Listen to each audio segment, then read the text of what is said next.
Hi,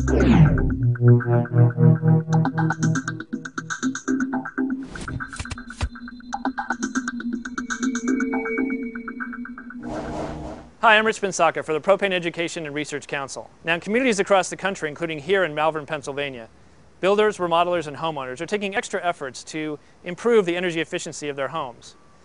Now, for the most part, that's about lowering their energy bills, but it also has something to do with treading a little bit more lightly on the earth.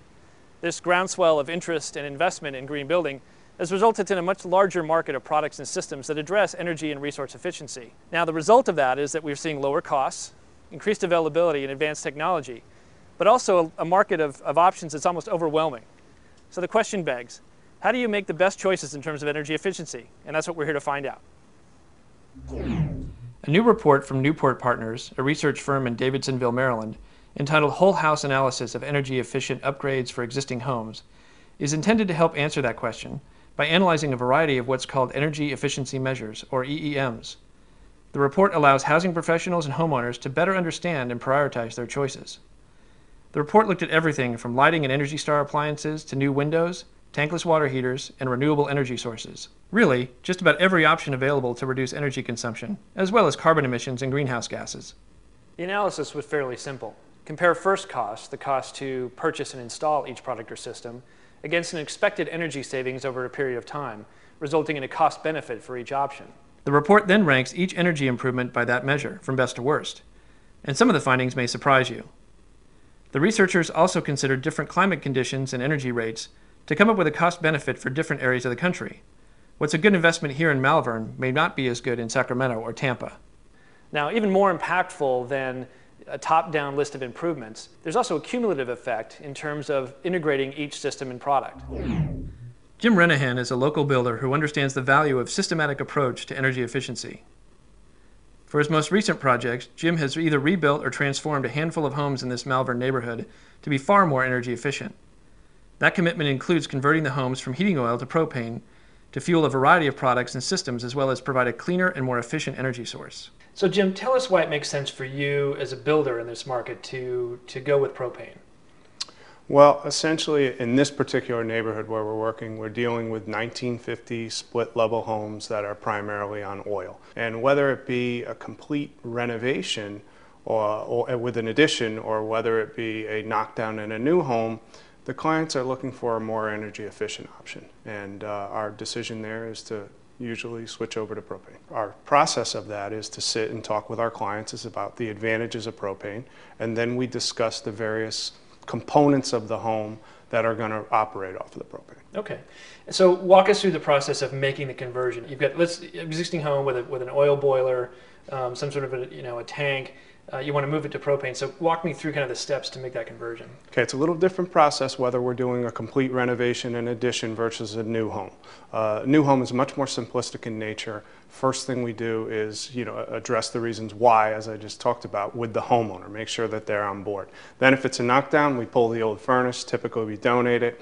We go ahead and build the house, and each individual house gets its own 1,000-gallon, usually, propane tank. Okay. And then we hook the various components to that. If it's a renovation, it's a little different.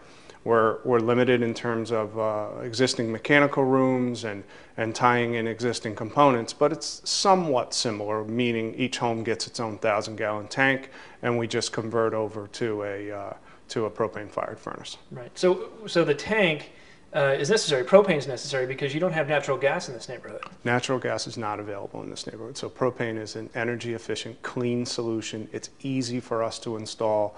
Our first contact is to our propane supplier, and then we just lay out tank locations and go from there. Okay, and 1,000 gallons seems like a lot, but that gives the homeowner a lot of options in that case. Absolutely. In a lot of cases, you're talking about running stoves, tankless hot water heaters, gas fireplaces. Some cases, like the home we're standing in now, had an existing pool that we then tied into it as well. So it's a very versatile option. So we're here with Ted West of Liberty Propane at one of Renahan Building Group's jobs. Ted, tell me typically how you work with a builder, developer, or modeler to bring propane to the site or to convert from another fuel source to propane. First of all, we'd like to be there at the beginning of the planning stages. So to see the site, to see the plans, the capacity, basically what the location is. Can we fit a propane tank on site? What their BTU load is, things of that nature. So if we can get into the beginning, it's going to save the builder and the developer a lot of time. Okay.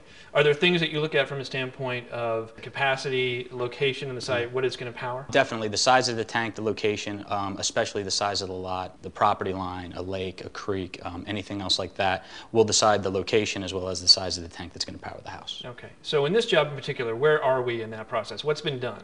The house was actually here. It was knocked down. It was an oil to propane conversion. It's now been built back up, and we've installed a 1,000-gallon propane tank in the backyard. That 1,000-gallon propane tank will run all the appliances as well as the heating, and will also power the heater for the pool in the backyard that was existing. Okay. Are there things, you mentioned getting involved in the process early with a builder, or developer, or remodeler in terms of knowing what you've got to deal with before you get on site. Are there other things that a builder can do or not do that's going to kind of make this job go smoothly? Basically education of the buyer or the homeowner. If they go right from the planning stage and explain to the homeowner, we're thinking about going propane, or this is what propane can do for you, or propane works well at this location. Once the homeowner's comfortable with that, it's pretty easy after there. Okay, great. Thanks a lot. When you talk to homeowners, tell me about kind of their level of awareness of propane and kind of how you educate them about that. In this particular marketplace, I have a very educated buyer. In most cases, they know all about propane. They understand the energy efficiency of it. Most of it's private work, so they're very anxious to get off of oil and onto propane. Now, in this particular house, it's a beautiful house. Tell us particularly what is being run on propane in this house. There are, beginning in the crawl space, there are 2 tankless water heaters. We have the stove that we're standing in front of. There's a propane fireplace in the next room. And there are 2 furnaces, one in the basement and one in the attic. Okay. As well as a pool. Right. And okay, what so will be a grill outside. Okay. Okay, so as a business person, as you think about making these conversions, or maybe since you've made so many of them, do you have some best practices or things that you do that you don't kind of hitch up the process at all?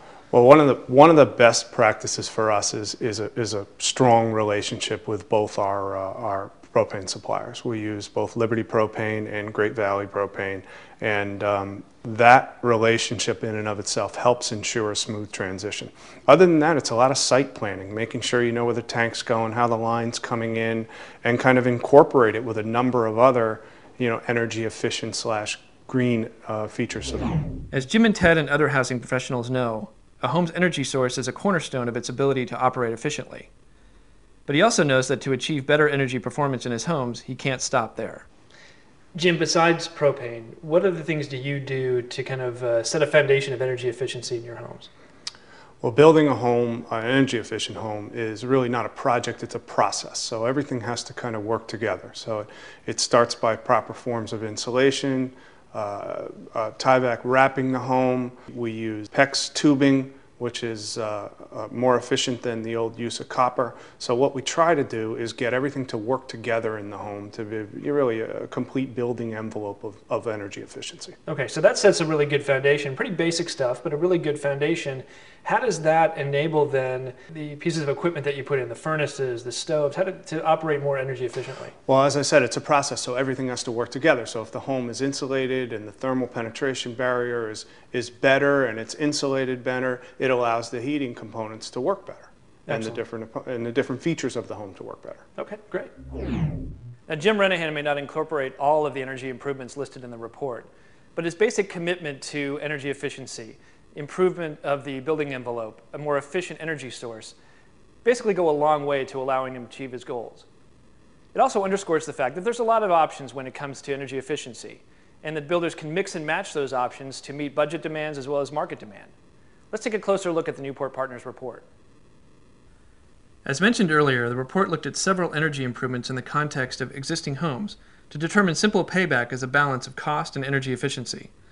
They also separated those investments into elective and non-elective energy improvements. Essentially, those products and systems that a homeowner or contractor might choose, such as replacement windows or a rooftop solar array, versus those that would need to be replaced if they suddenly failed, such as lighting, appliances, and space heating. Overall, across 10 different cities and 5 distinct climates, the report found that a package of new, compact fluorescent lighting and air sealing the gaps in the building envelope were the improvements with the best combination of energy savings and cost effectiveness. Both, in fact, have payback periods of perhaps only a year. Other improvements that ranked high on the list include a propane-fueled clothes dryer, a high-efficiency propane furnace, and a dual-fuel high-efficiency electric heat pump combined with a propane furnace. Now, it might surprise some folks, even those who are well-versed in energy-efficient housing, to learn which of the improvements actually scored fairly poorly on the report. For instance, an Energy Star dishwasher with an installed cost of about $800 showed a payback period of over 10 years. In summary, the Newport Partners report found that the basics, upgraded attic insulation, better windows, and improvements to the building envelope were among the top energy and cost-efficient options to choose. Which brings us back to Malvern and Renahan Building Group. Jim, there's a lot of new options, a lot of new products on the market that purport to help a homeowner save energy. How do you go about evaluating those options and making sure that they're right for you and for your clients? It's really a cost-benefit analysis for each individual product. And in addition to that, you want to take a hard look at what type of testing the product's been through and how long it's been out. And then in each individual case, you determine really what the value is to the builder or myself, my company, on the bottom line, and then what long-term benefit it offers the client. Is there a recent example or examples of when you've done that, looked at a new product and gone through that process? Yeah, there's actually a couple different examples. One is we're looking at a foam that you would spray on the back side of the sheathing along both sides of the studs, which helps improve the exterior penetrations. Another one, frankly, is relating to propane. We, for some reason, don't do a lot of propane dryers, and one of the things we're going to start looking at is whether we know there's a long-term benefit associated to using propane. Now we have to look at it in terms of getting that homeowner to convert from that electric dryer, which is the most common thing we have, to a propane dryer in their new home. Okay. Well, excellent. Jim, thanks for letting us come and visit you here, look at your work, and pick your brain a little bit. We really appreciate your time. Thank you. It's good to be here. Well, that's it from Malvern. I'd like to thank Jim Renahan and Ted West for their time and their insight. For more information about whole house energy efficiency, propane energy, and other training content, including the Newport Partners report, go to buildwithpropane.com. For the Propane Education and Research Council, I'm Rich Bensaka. Thanks for watching.